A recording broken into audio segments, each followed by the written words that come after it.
So talking about JEE Advance, उनकी 686 rank I, which is also a very very huge deal. तो tell us about that. कैसे आपने JEE Advance की preparation करी? JEE advance क्या होता है कि कॉम्प्लेक्स प्रॉब्लम्स पे बेस्ड है। तो इसके लिए आपको जैसे मैं बुक्स मेरे को पढ़नी पड़ी, जैसे इरोडोव होती है फिजिक्स में, केमिस्ट्री में जेडी लीच, ये सब आपको पढ़नी होगी क्योंकि advance is something different, it is different from JEE Mains. अगर ये नहीं है कि आप उसके लिए एनसीईआरटी छोड़ दें, हम्म, क्योंकि आपको जब तक आपके बेसिक कॉन्सेप्ट्स क्लियर है तो आपको कोई दिक्कत नहीं करेगा कहीं। प्लस अगर आप कॉम्प्लेक्स प्रॉब्लम से ज्यादा चले गए और बेसिक्स ही छूट गए तो वो आपको बहुत प्रॉब्लम में डाल सकता है। जेई एडवांस जो होता है उसमें जो क्वेश्चंस है they are simple but they appear to be frightening. It's only the game of confidence. Okay. So सबसे पहले बेसिक्स हो जाएं तो फिर आपको एडवांस क्वेश्चंस पर जाना है। इरोडोव और केमिस्ट्री की कौन सी book recommend? J D J D Lee. ऐसे एडवांस बुक्स पर जाना है once you are done with basics NCERT. तो एडवांस टॉपिक्स को जब कवर कर रहे हैं तो क्या अप्रोच होनी चाहिए, क्या रिसोर्सेज होने चाहिए, एंड आपने कैसे प्रिपेयर करा था एक बार आपके बेसिक्स हो गए?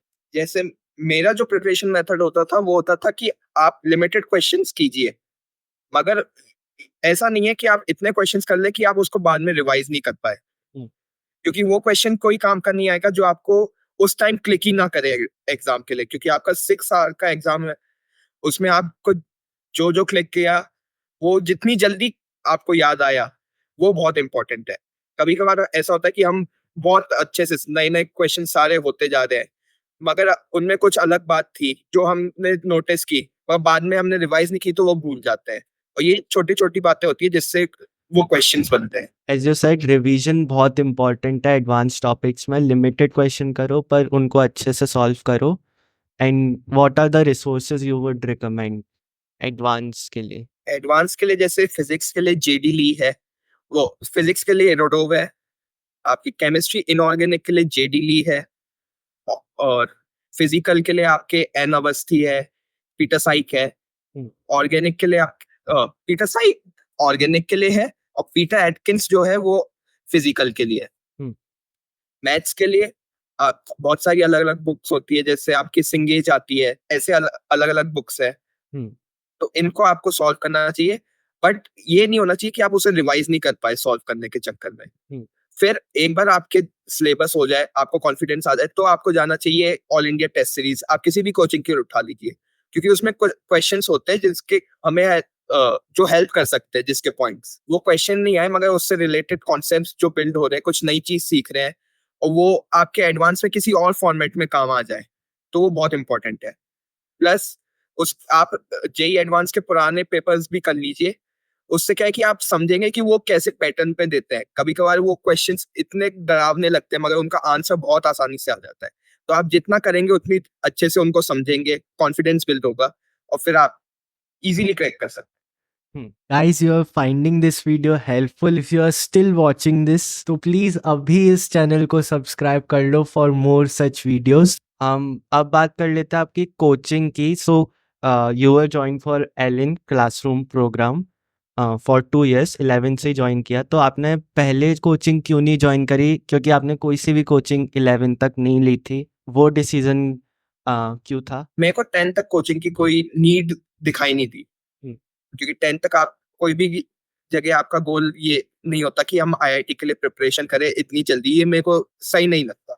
हम्म, फॉर 10 आपके जो रेगुलर स्कूल होते हैं उसमें आपकी अच्छे से प्रिपरेशन हो जाती है। हम्म. मगर 11th में क्या है कि स्कूल टाइमिंग्स लिमिटेड होते हैं, वो सारे टॉपिक आपको कवर नहीं करा सकते। जो एडवांस लर्निंग है वो उसके लिए आपको कोचिंग ज्वाइन करनी होगी। सो लेकिन काफ़ी कोचिंग इंस्टीट्यूट्स 6 क्लास से जेई के हिसाब की कोचिंग स्टार्ट कर देते हैं. पेरेंट्स भी एनरोल कराते हैं. तो उसके लिए आप क्या कहोगे? लाइक आपका क्या पर्सपेक्टिव है उन चीज़ों पे? 6 क्लास से क्या है कि किसी का भी एक तो माइंड मेकअप इतना फर्म नहीं होता हम्म, कि वो जेई ही करेगा या नीट ही क्रैक करेगा। हम्म, मगर अगर कोई बच्चा है, उसने ज्वाइन कर ली, बाद में उसे हार्ड लगे, तो वो 9th 10th में इतना मेकअप नहीं कर सकता, वो उसको कॉन्फिडेंस नहीं आएगा कि वो ये ही करे। कुछ बच्चे होते हैं जिनका बहुत फर्म डिसीजन होता है कि मेरे को तो ये ही करना है, मगर सब बच्चे ऐसे नहीं होते। और अगर धीरे-धीरे उनका ऐसे बर्डन एकदम से आ जाए, क्योंकि 6th क्लास में बहुत बेसिक पढ़ाते हैं और आप जेईई की करा रहे हैं एकदम से, हाँ। तो बहुत कॉन्ट्रास्ट कर देता है। कभी-कभार कुछ बच्चे ये भी हो सकता है कि इसकी वजह से डिप्रेशन में चले जाए कि मेरे से क्यों नहीं हो पा रहा है। हुँ। So I feel that it's not good for one to join so early. हुँ। तो आपने 11 से ही जॉइन किया एंड फिर 2 साल का क्लासरूम एक्सपीरियंस कैसा था आपका? टीचर्स कैसे थे? Let's start with that. जैसे मेरा क्लासरूम एक्सपीरियंस अच्छा रहा। मेरे जो टीचर्स थे वो बहुत सपोर्टिव थे हुँ। और उनकी बातें क्लियर कट थी कि वो क्या करना है और कैसे करना है। हुँ। ये नहीं होता था कि वो ओवरबर्डन कर रहे हैं। वो जो पढ़ाते थे हर बच्चे के हिसाब से कि अलग-अलग टारगेट सेट करने थे। ऐसा नहीं हो सकता कि हर बच्चा आईआईटी के लिए हो, हुँ। किसी का एनआईटी भी हो सकता है।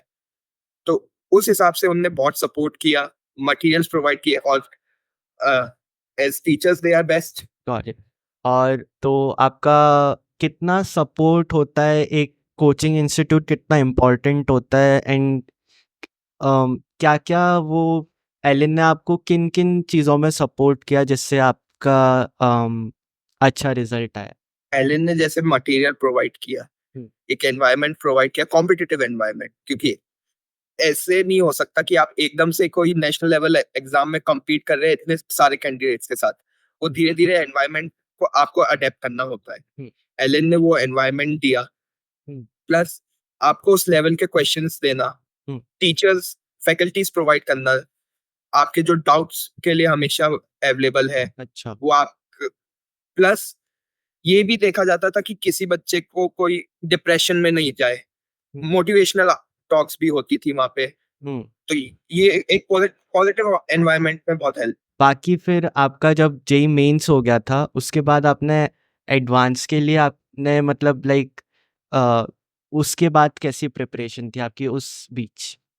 वो जो टाइम फ्रेम था? जैसे मेरा जेईई मेंस तक सिलेबस कंप्लीट हो चुका था पूरा, हाँ। तो मैंने फिर स्विच किया था एआईटीएस के लिए, हुँ। जो ऑल इंडिया टेस्ट सीरीज होती है अलग-अलग हुँ। इंस्टीट्यूशंस के लिए।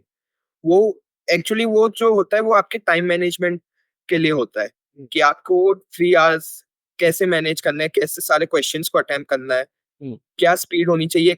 एक तरीका का प्रेशर भी बियर करना आपको आना चाहिए। तो मैंने उसकी प्रैक्टिस की थी, प्लस जो मे एलन थे उनने भी रेगुलर टेस्ट हो रहे थे उधर। हुँ। Got it. तो that's it for this video guys. इस चैनल को अभी सब्सक्राइब कर लो ऐसी और हेल्पफुल वीडियोस के लिए and I will see you very soon.